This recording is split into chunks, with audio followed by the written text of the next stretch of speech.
નમસ્કાર, આપ જોઈ રહ્યા છો ડે સ્પેશિયલ ને હું છું જય શર્મા। આજે ડે સ્પેશિયલમાં છે પુષ્ય નક્ષત્ર અને પુષ્ય નક્ષત્રને લઈને હાલ સૌ કોઈ દિવાળી પર્વ અને દિવાળી પર્વ આવી રહી છે અને સાથે સાથે આવી રહ્યું છે લગ્નની સિઝન અને કહેવાય છે કે પુષ્ય નક્ષત્રમાં ખરીદેલું સોનું એ માત્ર તમારા ઘરે સોનું નથી આવતું, એ સુખ સમૃદ્ધિ લઈને આવે છે અને તેની સાથે ઘણા બધા મહત્વ પણ જોડાયેલા છે। આપણે વૈદિક રીતના પણ તેની સાથે મહત્વ જોડાયેલા છે, આપણા વેદોમાં પણ તેનો ઉલ્લેખ છે।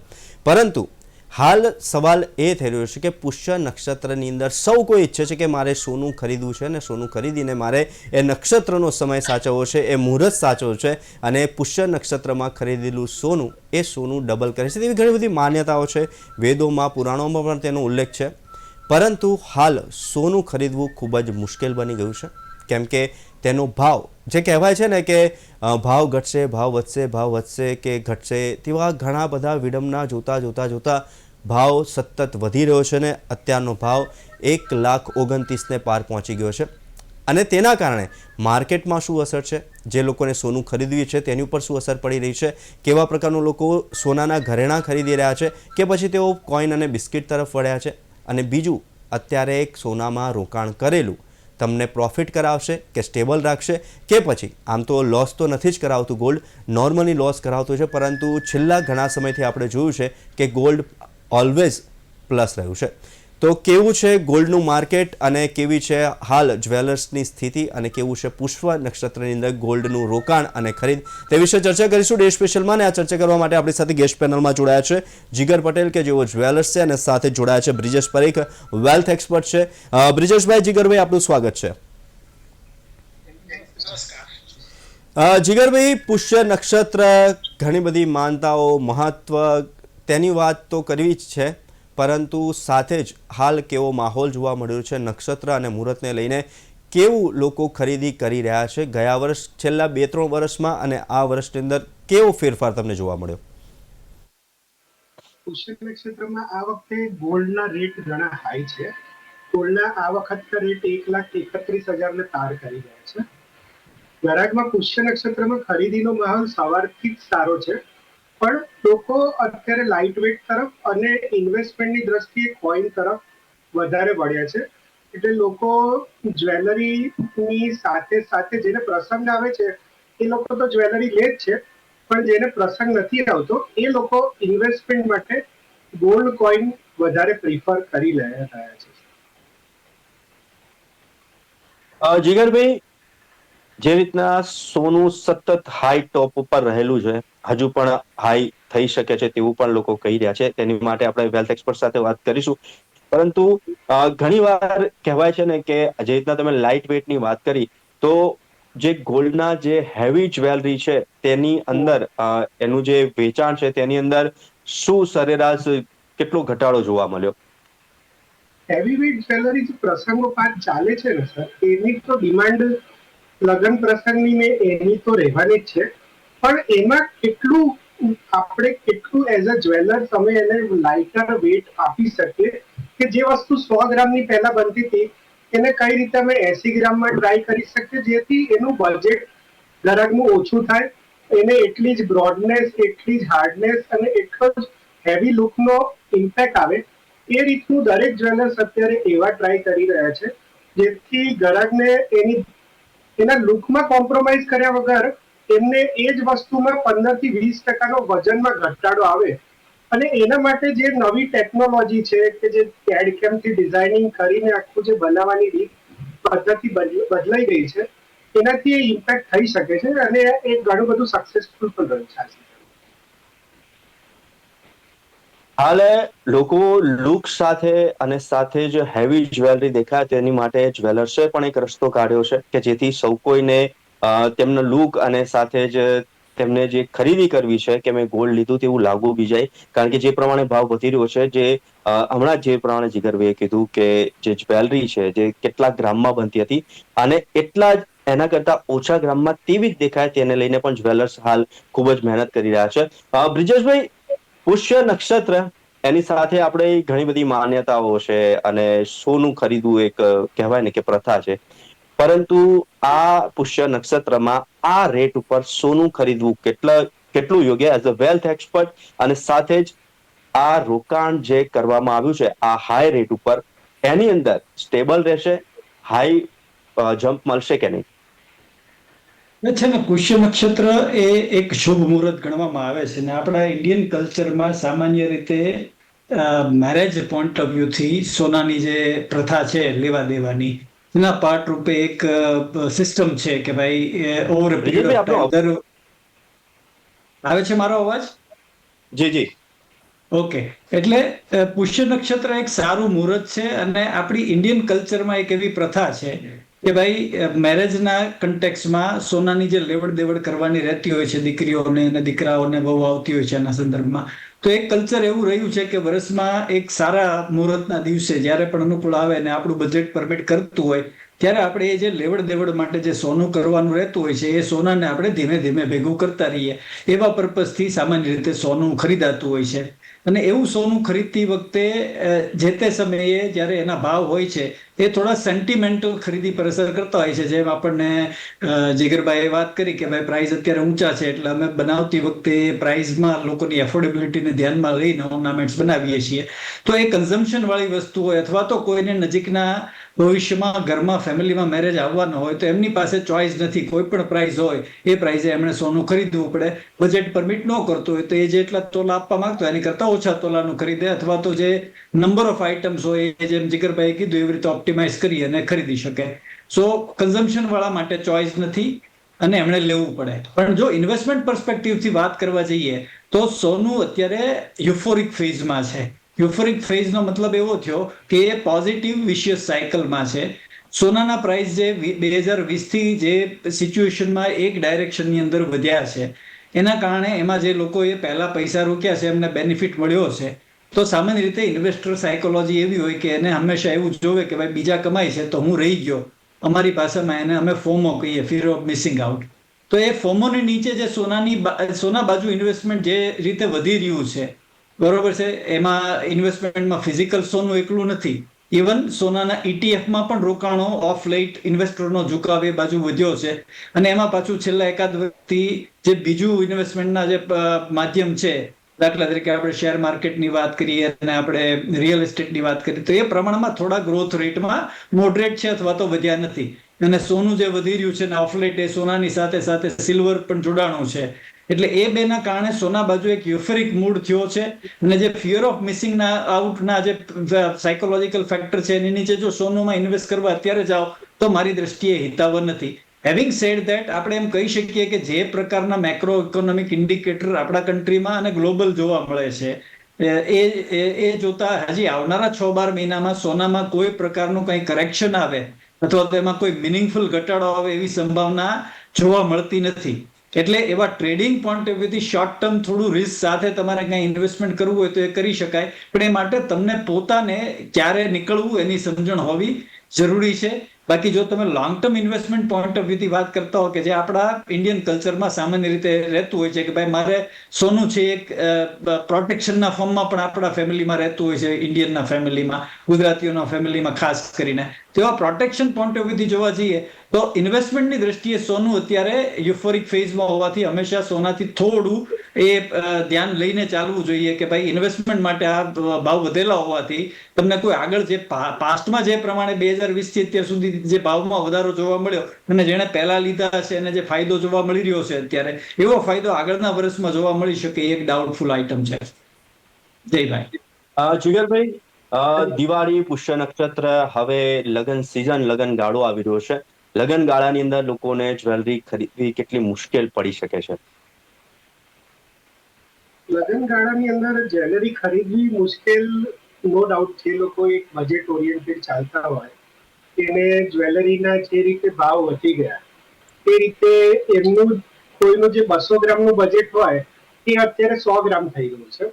એટલે એ રીતે લોકો એડજસ્ટ કરી રહ્યા છે. જે લોકોને 2 દીકરીઓ હોય, કોકનો પ્રસંગ પહેલા કરાયેલો હોય અને એને એ વખતે 200 ગ્રામ દાગીનો આપેલો હોય અને બીજી ડોટરના હવે મેરેજ આવતા હોય તો એને ઓબ્વિયસલી 100 ગ્રામમાં, કારણ કે જો એમની પાસે ફિઝિકલ ગોલ્ડ પહેલેથી લઈ રાખેલું ના હોય અને હાજર બજારે લેવાનું હોય તો એ વેટમાં તો કોમ્પ્રોમાઇઝ એ લોકોએ કરવું જ પડે છે. એના સિવાય કોઈ બીજો કોઈ ઓપ્શન નથી. પણ જનરલી અમે જ્યાં સુધી માર્ક કરી છે, જે નાના સેન્ટરના જે લોકો છે, સિટી કરતા આપણે ઓબ્ઝર્વ કરીએ તો નાના સેન્ટરના લોકો પાસે પહેલેથી પ્રસંગોપાત સોનું લઈ રાખેલું હોય છે, એમના આયોજનમાં સોનું હોય છે.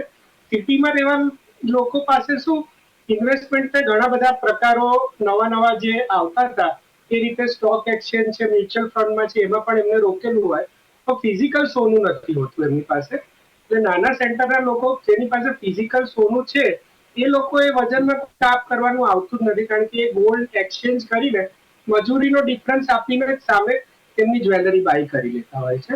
પણ હા, જેને ફિઝિકલ ગોલ્ડ નથી લીધું સેવિંગના પાર્ટમાં, એને અત્યારે પ્રસંગોપાત બહુ ભારે તકલીફ પડી. બ્રિજેશભાઈ, જે રીતે આપણે વાત કરી કે gold investment as a wealth expert આપણે જોઈએ તો ઊંચા ભાવે અત્યારે સોનું ખરીદવું કે પછી ગોલ્ડ ETF કે પછી સોવરિન ગોલ્ડ બોન્ડમાં રોકાણ કરવું શું યોગ્ય? સોવેરેન ગોલ્ડ બોન્ડ તો હવે નવા ટ્રાન્ચ છે એ માર્કેટમાં આવતા નથી. ગવર્મેન્ટે એ જે SGB ની સ્કીમ હતી એનો જે પ્રાઇમરી મોટિવ હતો કે આપણે આટલા મોટા પ્રમાણમાં ઇન્ડિયન સોનું કન્ઝ્યુમ કરે છે ને એની ઇમ્પોર્ટ કરવી પડે છે, એના કારણે આપણા કન્ટ્રીની બેલેન્સ ઓફ પેમેન્ટ સિચ્યુએશન પર અસર કરે ને જે ઇકોનોમીને હર્ટ કરતી હતી એના કારણે એણે લોન્ચ કર્યું હતું. પણ હવે અત્યારે નવા ટ્રાન્ચીસ માર્કેટમાં SGB ના આવતા નથી. હવે જ્યારે સોનાની વાત કરીએ ત્યારે તમારા એસેટ એલોકેશનમાં, એટલે કે તમારી વેલ્થ જનરેશનની જે વાત કરીએ છીએ આપણે ઇન્વેસ્ટમેન્ટ પોઈન્ટ ઓફ વ્યૂથી, તો સોનું છે ને એ ગ્રોથ એસેટમાં ગણવામાં નથી આવતું. મતલબ કે એનું રિટર્ન છે એ તમારા ઇન્ફ્લેશન કરતા પોઝિટિવ આવે. ઇન્વેસ્ટરની વાત કરીએ ત્યારે ઇન્વેસ્ટરનો સમયગાળો હંમેશા ડેકેડલ હોય છે. હું ટ્રેડરની વાત નથી કરતો. ટ્રેડર એને કહેવાય કે જેને ખબર પડે છે સોનું ક્યારે ખરીદાય અને ક્યારે વેચી શકાય. એની હું નથી વાત કરતો, હું ઇન્વેસ્ટરની વાત કરું છું. તો એવા લોંગ ટર્મ વેલ્થ ક્રિએશનમાં સોનું એક એવા પોર્ટફોલિયોમાં રોલ પ્લે કરે છે કે એ ડાયવર્સિફિકેશન આપે છે. માની લો કે આપણે છેલ્લા 5 વર્ષમાં જોઈ રહ્યા છે જે કોવિડથી શરૂ થયું હતું. કોવિડ દરમિયાન આપણને ઇકોનોમિક અનસર્ટેનિટી જોવા મળી. ત્યાર પછી રશિયાવાળું વોર આવ્યું છે, રશિયા અને યુક્રેનનું વોર આવ્યું છે. ત્યાર પછી આપણે સાઉથ ઇસ્ટ એશિયાના બધા વોરના જે સિચ્યુએશન જોયા. ત્યાર પછી ટ્રમ્પે આવીને જે ટેરિફ વાળી સિચ્યુએશન ક્રિએટ કરી છે. તો આવી જ્યારે કોઈ ઇકોનોમિક સિચ્યુએશન આવે, ટર્મોઇલ આવે, ત્યારે હંમેશા લોકો સેફટી ચેઝ કરે, કારણ કે સોનું ઇઝ અ ગ્લોબલ કરન્સી. બરોબર છે? એટલે લોકો સેફટી ચેઝ કરે, એટલે સેફટી ચેઝમાં સોનાના ભાવ હંમેશા વધે, અને એ 2020થી આપણે જોઈ રહ્યા છીએ. તો આવી કોઈ સિચ્યુએશન આવે ત્યારે આપણે સામે નજર નાખીએ તો બીજા એસેટ ક્લાસ જોઈએ તો અત્યારે આપણે ઇક્વિટીમાં જોવા જઈએ, શેર માર્કેટમાં, પછી એ મ્યુચ્યુઅલ ફંડ હોય કે ડાયરેક્ટ શેર હોય, તો આપણે એમાં જોઈ રહ્યા છે કે એક કલ્ચરલ 1.5 વર્ષથી માર્કેટ છે એ સ્ટેગ્નન્ટ છે, રેન્જ બાઉન્ડ છે. એમાં કોઈ તમે આગલા વર્ષોમાં જોવા મળી જાય કોવિડ પછી એવી તેજી જોવા નથી મળતી. એવી જ રીતે તમે બીજા એસેટ ક્લાસમાં જોવા જાઓ, દાખલા તરીકે રિયલ એસ્ટેટ છે, તો એ પણ કોવિડ પછી તેજી વધ્યું હતું, પણ કોવિડ પછી અત્યારના છેલ્લા 1.5-2 વર્ષમાં એ સ્ટેગ્નન્ટ જોવા મળે છે. એમાં કોઈ તેજી જોવા મળતી નથી. ઇન્વેન્ટરી પાઇલઅપ થઈ ગયેલી છે.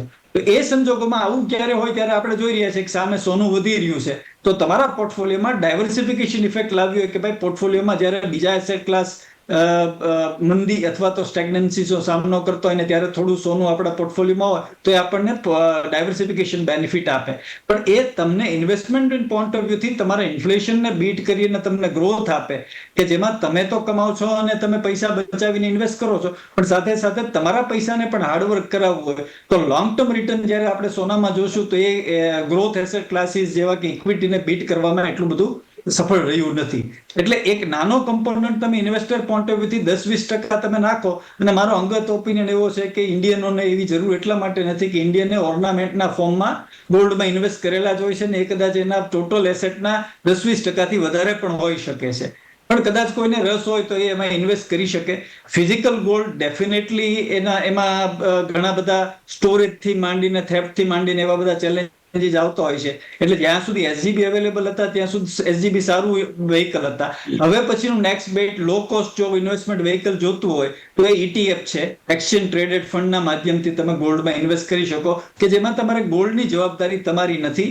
માર્કેટમાંથી તમે ETF ખરીદ્યા છે, માર્કેટમાં જ્યારે વેચવા જાઓ છો ત્યારે જે ભાઈ સોનાના ભાવ હોય છે એ પ્રમાણે તમારા ETF ના યુનિટ છે તમે વેચી શકો છો, અને બે વચ્ચે જે ગેઇન તમને મળે છે એ તમારા બેનિફિટના ફોર્મમાં. So it is as good as physical gold. પણ તમારે ગોલ્ડ ઘરમાં રાખવું, રિસ્ક લેવું, થેફ્ટ થવો અથવા તો લોકરમાં રાખવું, ઇન્સ્યોરન્સીસની કોસ્ટ હોય છે, પછી એ બધી બાબતોથી જો તમારે બચવું હોય ઓવરહેડ્સથી તો તમે ETF નો માધ્યમ યુઝ કરી શકો. પણ જો તમારો ગણતરી એવી હોય કે ભાઈ મારે ભવિષ્યમાં મારા બાળકો માટે યુઝ કરવું છે નિયર ફ્યુચરમાં, તો તમારી પાસે ફિઝિકલ ગોલ્ડ સિવાયનો રસ્તો નથી. અને એ કેસમાં ઓર્નામેન્ટ્સ બેટર રહી શકે.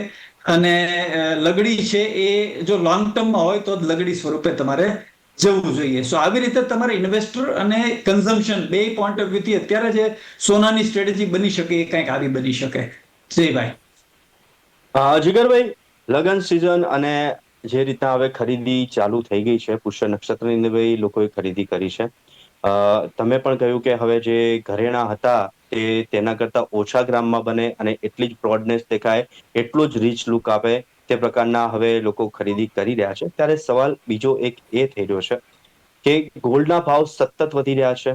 અને જે રીતના આપણે કહ્યું કે પહેલી દીકરીને આટલું આપ્યું હતું તો બીજી દીકરીને એટલું આપવું ખૂબ જ મુશ્કેલ બની શકે છે, કેમ કે ભાવ જે વધ્યો છે. બુલિયન માર્કેટની નાના વેપારીઓ કે જે લોકો અલગ અલગ જગ્યાએ નાની નાની દુકાનોની અંદર નાના નાના ઘરેણા વેચે છે, તેમને કેવા પ્રકારની આ ઇફેક્ટ પડી છે? નાના શોરૂમો વાળા અને નાના કારીગર, ખાસ આપણે એને પણ હાઇલાઇટ કરવા જોઈએ કે જે લોકો મેન્યુફેક્ચરિંગ સાથે જોડાયેલા છે, એ લોકોને વોલ્યુમ બેઝ બહુ જ મોટી અસર થઈ છે.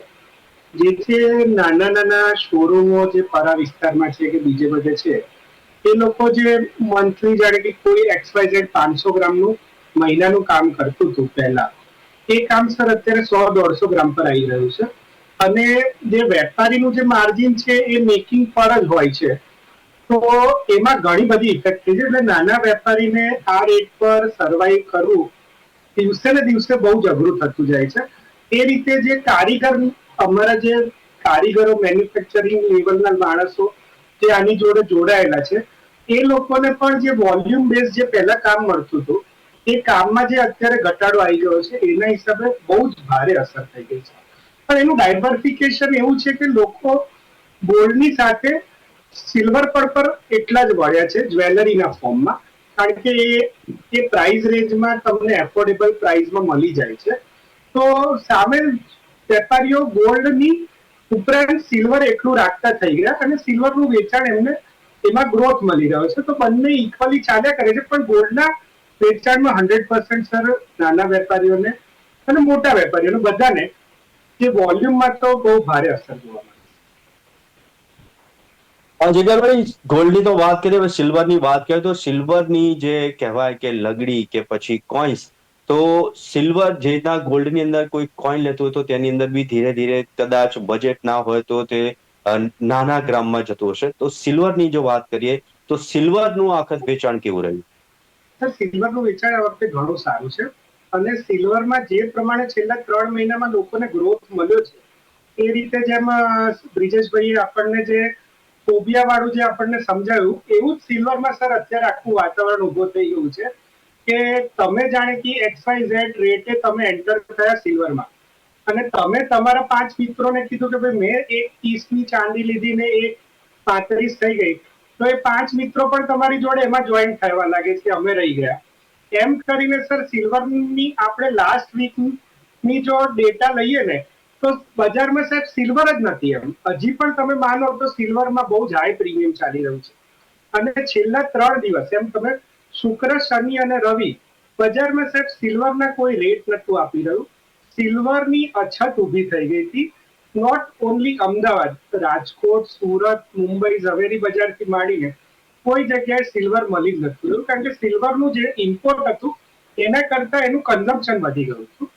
એટલે ઘણી જ ઇફેક્ટ સિલ્વરમાં થઈ છે. અને સિલ્વરમાં વેચાણ સર ઘણું સારું છે. સિલ્વરમાં ઇન્વેસ્ટમેન્ટની દ્રષ્ટિએ પણ હજી લોકોને સિલ્વરમાં ગ્રોથ ઘણો સારો દેખાઈ રહ્યો છે લોંગ ટર્મ માટે. એટલે લોકો સિલ્વરમાં ઘણું વધારે અત્યારે ઇન્વેસ્ટ કરવા માટે જઈ રહ્યા છે. બ્રિજેશભાઈ, ગોલ્ડ અને કહેવાય કે ગોલ્ડ ખરીદવું છે, પણ હવે બજેટ વાઇઝ કદાચ એક પ્રશ્ન એ થયો છે કે આ બધી ચર્ચાની અંદર કે ગોલ્ડ એટલે જેટલી અમાઉન્ટ છે એપ્રોક્સ કે ધારી કે અત્યારે 1 લાખ રૂપીસનું મારે ઇન્વેસ્ટ કરવું છે, તો 1 લાખનું ગોલ્ડ અત્યારે લઈશ તો મને વધારે પ્રોફિટ મળશે ઇન ફ્યુચર, કે 1 લાખનું અત્યારે સિલ્વર લઈશ તો ઇન ફ્યુચર એનું મને મલ્ટિપલ મળશે? કારણ કે છેલ્લા 3-1 મહિનાની અંદર સિલ્વર હાઈ રહ્યું.